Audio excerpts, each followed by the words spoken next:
Բաքվում ընթացող Արցախի ռազմաքաղաքական ղեկավարների շինծու դատավարությունն ավարտվել է։ Ըստ հրապարակված դատավճիռների Արցախի Հանրապետության նախկին նախագահ Արայիկ Հարությունյանը, Պաշտպանության բանակի նախկին հրամանատար Լևոն Մնացականյանը, Պաշտպանության բանակի հրամանատարի նախկին տեղակալ գեներալ Դավիթ Մանուկյանը, ԱԺ նախագահ Դավիթ Իշխանյանը, Արցախի արտգործնախարար Դավիթ Բաբայանը դատապարտվել են ՑՄԱ ազատազրկման, իսկ Բակո Սահակյանն ու Արկադի Ղուկասյանին պայմանավորված տարիքով դատապարտել են 20 տարվա ազատազրկման։ Мы слышим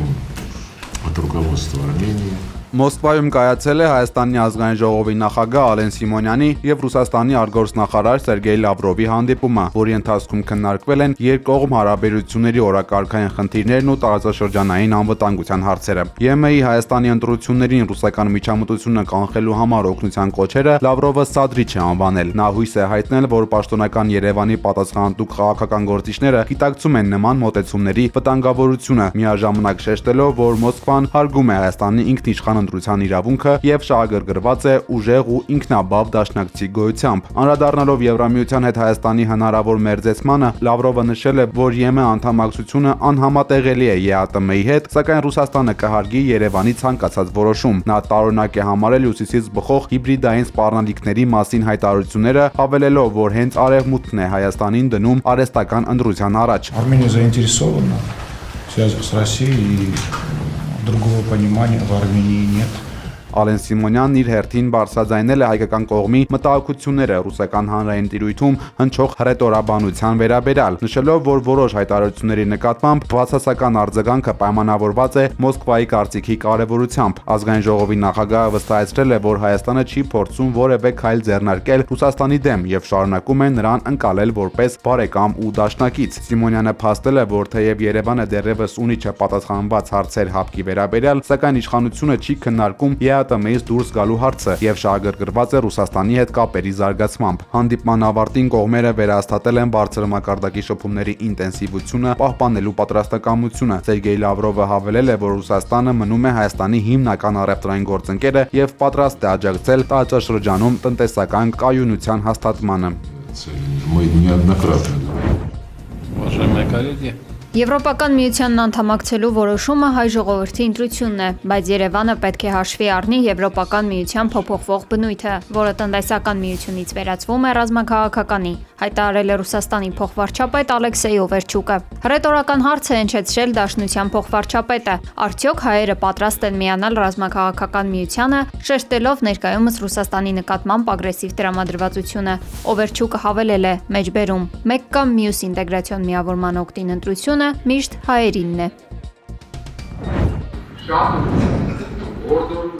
Բագրատ arczepiskopos Գալստանյանը Երևան կենտրոն քրեակատարողական հիմնարկից նամակ է ուղարկել Christian Solidarity International-ի պատվիրակությանը, ԱՄՆ փոխնախագահ J.D. Vance-ին եւ Վաշինգտոնում անցկացվող միջազգային կրոնական ազատության գագաթնաժողովի մասնակիցներին։ Նամակում նշել է, որ ինքն ու եւս 3 հայ եպիսկոպոսներ կալանավորվել են կեղծ մեղադրանքներով եւ ենթարկվել պետական հովանավորությամբ իրականացվող ճնշումների։ Սպառնալիքների է ենթարկվում նաեւ հայ առաքելական եկեղեցու վերնախավը Գարեգին II ամենայն հայոց կաթողիկոսի գլխավորությամբ։ Ըստ arczepiskopos-ի իր ազատազրկման պատճառը իշխանությանը անցանկալի ճշմարտություն հայտնելն է։ Նրա խոսքով քրիստոնյա հայ ազգը կանգնած է գոյաբանական սպառնալիքի առաջ։ Բագրատ arczepiskopos Գալստանյանը նշել է, որ Ադրբեջանը Թուրքիայի աջակցությամբ ձգտում է Հայաստանը դարձնել վասալ պետություն, իսկ այդ ծրագրի կարևոր բաղադրիչներից է հայ առաքելական եկեղեցուն լրացնելը։ Նա օրդորել է գագաթնաժողովի ընթացքում ԱՄՆ փոխնախագահ J.D. Vance-ին փոխանցել 3 պահանջ՝ մեջբերում, չհանդուրժել հայ առաքելական եկեղեցու հալածանքները, կոչ անել ազատ արձակել քաղաքական բանտարկյալներին, հատկապես Բաքվում պահվող 20 հայերին եւ Հայաստանում կալանավորված հոգեվորականներին, Հայաստանի եւ Ադրբեջանի միջև խաղաղության գործընթացում որպես կողմ ներգրավել Մայրաթոր Սուրբ Էջմիածնին։ Հեռուստատեսության եւ ռադիոյի հանձնաժողովի նախագահ Տիգրան Հակոբյանը ամփոփիչ մամուլի ասուլիսի շրջանակում ներկայացրել է նախորդ տարվա ձեռքբերումներն ու մեդիադաշտում արկա լրջագույն սպառնալիքները։ Տիգրան Հակոբյանը առանձնակի ուշադրություն է հրավիրել վերահսկողական գործառույթների խստացմանը, նշելով, որ միայն նախորդ տարի նախաձեռնվել է 84 վարույթ, ինչը աննախադեպ ցուցանիշ է համեմատած նախկին տարիների հետ։ Նրա խոսքով այս վարույթները միտված չեն խոսքի ազատության սահմանափակմանը, այլ ուղղված են հեղինակային իրավունքի պաշտպանությանը, բռնության տեսարանների եւ անօրինական գովազդի դեմ պայքարին, ինչը նպաստում է Հայաստանի միջազգային վարկանիշի բարձրացմանը։ Մենք նախաձեռնել ենք 84 վարույթ, Ձեզ այդ թիվը ոչինչ չի ասի, եթե ես համեմատություն չանեմ, որ 2011-ից 2018 թվականից, ինչի 2011-ից, որովհետև առաջին մրցույթները հանրային մուլտիպլեքսի սլոթերի համար 2011 թվականին էին կայացել, 2011-ից 18 7 տարվա ընթացքում մեր հանձնաժողովը նախաձեռնել էր ընդամենը 15 վարույթ։ 15 վարույթ 7 տարվա մեջ եւ միայն անցյալ տարի 85 վարույթ 84։ Պատկերացնում եք տարբերությունը եւ ընդհանրապես 19 թվականից մինչեւ նախորդ տարի մոտ 400 մենք վարույթ ենք նախաձեռնել, որի արդյունքում պարզ է, որ որոշ լրատվամիջոցներ պատիժներ են կրել ֆինանսականից մինչեւ օրինակ հաղորդումների կասեցում։ Տիգրան Հակոբյանը մտահոգություն է հայտնել հատկապես արհեստական բանականության միջոցով ստեղծվող սինթետիկ կոնտենտի եւ դիփֆեյքերի տարածման վերաբերյալ։ ՀՌՀ նախագահը ընդգծել է, որ համացանցն այսօր դարձել է ատելության խոսքի եւ ապատեղեկատվության հիմնական հարթակ, որը ի տարբերություն ավանդական մեդիայի գրեթե չի կարգավորվում։ Հակոբյանի խոսքով իրենք արդեն իսկ աշխատում են բարձր տեխնոլոգիական արդյունաբերության նախարարության հետ օրենսդրական նոր նախագծերի շուրջ, որոնք թույլ կտան վերահսկել համացանցային տեսալսողական բովանդակությունը եւ պաշտպանել հասարակությանը, հատկապես անչափահասներին վտանգավոր ազդեցություններից։ Արհեստական բանականության գործիքներով գեներացված արհեստական բովանդակությունը եւ դիփֆեյքն է։ Դուք երևի չեք նկատում, մենք արդեն տեսնում ենք, որ որոշ հեռուստաընկերություններ նամանավանդ համացանցում նրանք սկսել են օգտագործել այդպիսի տեսալսողական բովանդակություն։ Ամենապարզ բաները դուք տեսել եք, որոնք ճանաչել են, օրինակ, չգիտեմ, երկրի նախագահան կամ շատ հայտնի բժիշկ ինչ-որ մի բան են, հա, գովազդում, որ իրականում իրանց դենը չի, նրանք չեն, դա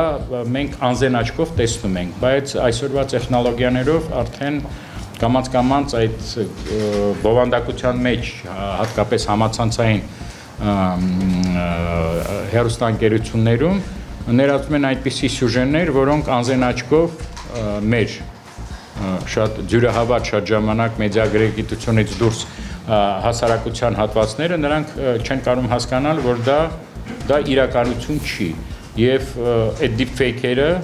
եւ այդ սինթետիկ կոնտենտը, երբ որ ցանկացած մարդուն կարաս ցանկացած միջավայրում նկարես, կներեք կարաս մերկացնես հայտնի տիկնոջը եւ գցես համացանցի մեջ եւ դա անցալվի որպես ճշմարտություն, դա բավականին մեծ սպառնալիք է մեզ բոլորիս համար։ Անդրադառնալով նոր օրենսդրական ղեկավարումներին Հակոբյանը հայտնել է, որ նպատակ ունեն պաշտպանելու հանրության լայն շերտերին, ատելության խոսքից եւ ապահովելու հավասար պայմաններ, ինչպես հանրային մուլտիպլեքսում, այնպես էլ կաբելային եւ համացանցային տիրույթում գործող լրատվամիջոցների համար։ Խոսելով հնարավոր պատժամիջոցների մասին, նա պարզաբանել է, որ հանձնաժողովը որդեգրել է մեղմ վարչարարության քաղաքականություն, նախև առաջ տալով զգուշացումներ եւ ժամանակ սխալները շտկելու համար։ Միայն պարբերական խախտումների, բռնության կամ սահմանադրական կարգի տապալման կոչերի դեպքում հանձնաժողովը կկիրառի կոշտ գործիքակազմ, ընդհուպ մինչև հեռարձակման կասեցում։ Շորընկերություններ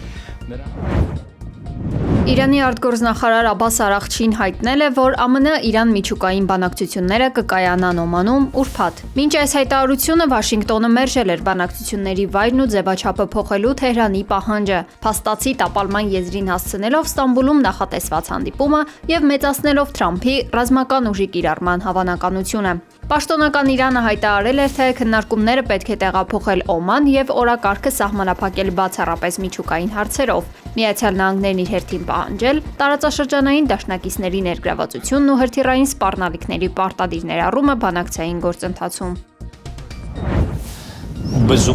Bien sûr que la Russie profite du froid.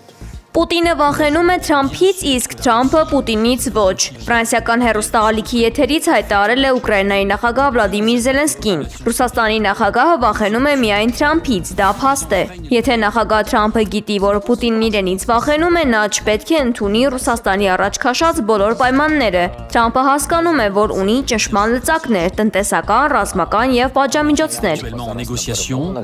Notre priorité est de mettre fin à cette guerre. Եթե Ուկրաինան չկանգնեցնի Պուտինին, նա կներխուժի Եվրոպա։ Չեմ ուզում ոչ մեկին վախեցնել, բայց ռուսական հրթիռների հեռահարությունն ասահմանափակ է, դրան կարող են հարվածել ամենուր, ասել է Զելենսկին։ Ավելի վաղ ռուսական տարբեր պաշտոնյաներ հերքել են Եվրոպայի դեմ պատերազմ սկսելու տեղեկությունները։ Աբու Դաբիում կայացած բանակցությունների ժամանակ Ռուսաստանը, Ուկրաինան եւ Միացյալ Նահանգները համաձայնության են եկել փոխանակել 314 ռազմագերի, հայտնել է Թրամփի հատուկ բանագնաց Ստիվ Ուիթքոֆը։ Кирилл, здравствуйте. Скажите, пожалуйста, как проходит встреча в Абу-Даби? Ну, как вы знаете, совместно с администрацией президента Трампа идет активная Պուտինի հատուկ ներկայացուցիչ Կիրիլ Դիմիտրիևը բանակցություններից հետո պատմել է, որ Ռուսաստանի եւ ԱՄՆ-ի հարաբերությունների վերականգնման ուղղությամբ ակտիվ աշխատանք է տարվում։ Նա նշել է, որ ամերիկյան պատվիրակության հետ հանդիպումները դրական են ընթանում։ Կողմերը քննարկում են տնտեսական համագործակցության վերականգնման հարցը։ разжигатели войны из Европы, из Британии постоянно пытаются помешать. Անդրադառնալով ուկրաինական հարցին, Դիմիտրիևը շեշտել է, որ Եվրոպայից եւ Բրիտանիայից պատերազմ հրահրողները անընդհատ փորձում են խանգարել այս գործընթացին։ Նրանք անդադար փորձում են միջամտել։ Ըստ նրա, դա առաջընթացի նշան է։ Но им сложно. Պորտուգալիայում հզոր փոթորիկին հաջորդել է անձրևների առատ տեղումները, որոնք վերածվել են ջրհեղեղի։ Աղետի հետևանքով ջուրը բարձրացել է տների առաջին հարկեր, որոշ գյուղեր մեկուսացել են։ Ճապոնիայում առադյան հետևանքով զոհերի թիվը հասել է 38-ի, տուժել է 413 մարդ։